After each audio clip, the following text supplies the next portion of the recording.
Clifford the Big Red Dog by Norman Bridwell. I'm Emily Elizabeth, and I have a dog. My dog is a big red dog. Other kids I know have dogs too. Some are big dogs, and some are red dogs. But I have the biggest, reddest dog on our street. That's a bit of a stretch, isn't it, for a dog to be that big or red? I think it strains credibility. Well, I mean, I think she's just got a dog she loves, her pet, and she wants to brag on him a little bit. I think perhaps it's meant as symbolism. I think Clifford represents the federal government. The biggest dog, federal government growing unchecked, and red, that's obviously an allusion to communism. That's exactly what's going to happen if the Democrats are in charge. Well, but the Democrats are in charge. That's just what they want you to think. Who wants you to think that? The Republicans. I'll be honest, I don't really keep up with who's in charge or watch the news. That's just how they brainwash you anyway. Let's learn a little more about Clifford. This is my dog, Clifford. We have fun together. We play games. I throw a stick, and he brings it back to me. Look at that. He grabbed a police officer. That's more symbolism right there, the police state. Okay, I think you're reading a lot more into this than the author intended. It's a children's book about a girl and her dog. It's not a political allegory. Hey, it's subtext. We play hide and seek. I'm a good hide and seek player. I can find Clifford no matter where he hides. You can't hide from the government, and the government can't hide from you. That's Big Brother stuff right there. I think you're the only person with that interpretation of this book. I think everyone else thinks this is a book about a girl and her dog.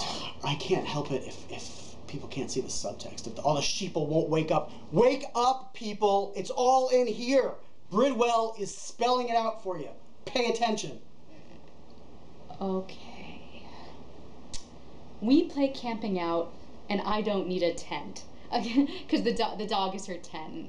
I like that. I like that because I sleep with my cats. I think that's just adorable. He can do tricks too. He can sit up and beg. Begging for more tax dollars. Come and get it, Congress. Come and get it. Oh, I know he's not perfect. He has some bad habits. He runs after cars. He catches some of them. Don't catch my car, Uncle Sam. State-approved plates or not. He runs after cats, too. We don't go to the zoo anymore.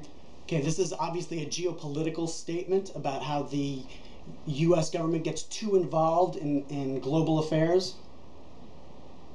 Okay, I don't want to go too far down the rabbit hole here, but are you saying that the lion represents Africa? And there's that lion trying to hide behind international law with the zookeeper. You know what that's about. All right. He digs up flowers. He digs up flowers. How is that about big government? He digs up flowers. The EPA. Too much environmental legislation. Okay. Clifford loves to chew shoes. Okay, that's literal. He's taking a bite out of the small business owner. Literally, he's taking a bite. It's not easy to keep Clifford. He eats and drinks a lot. Tell me about it. Gotta feed the beast. Preach it, Bridwell. Rein in that government spending. His house was a problem too. See, it's quite big. But he's a very good watchdog. It always comes back to that, doesn't it? You gotta love the government because it will keep you safe, right? There's your war on terror for you. Okay.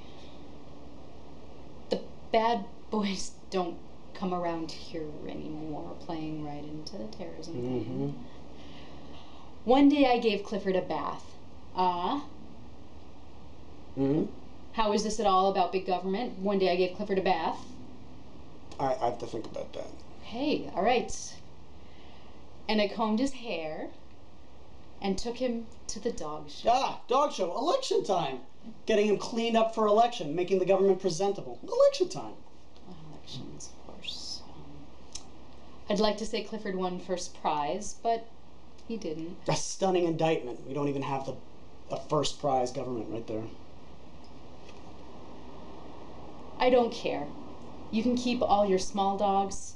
You can keep all your black, white, brown, and spotted dogs. Listen to that. Emily Elizabeth right there is saying that she knows there are other types of governments, but we must have this type. We must have Clifford. This is exactly what Eisenhower was talking about when he talked about the military-industrial complex. I'll keep Clifford. Wouldn't you? What choice do we have? We have to have this government. This is Karl Marx's Communist Manifesto all over again. Have you even read the Communist Manifesto? Boring. No, you know I don't read. I don't. It's when you do the reading. I don't do that stuff.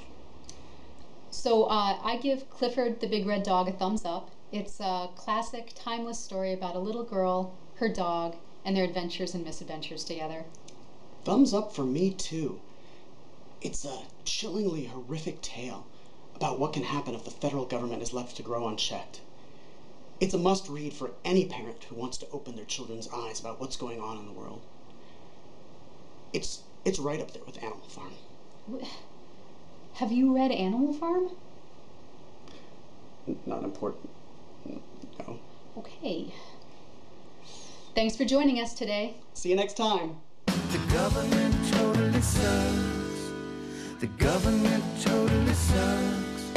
'Cause the land of love and freedom is just a baby's breath away.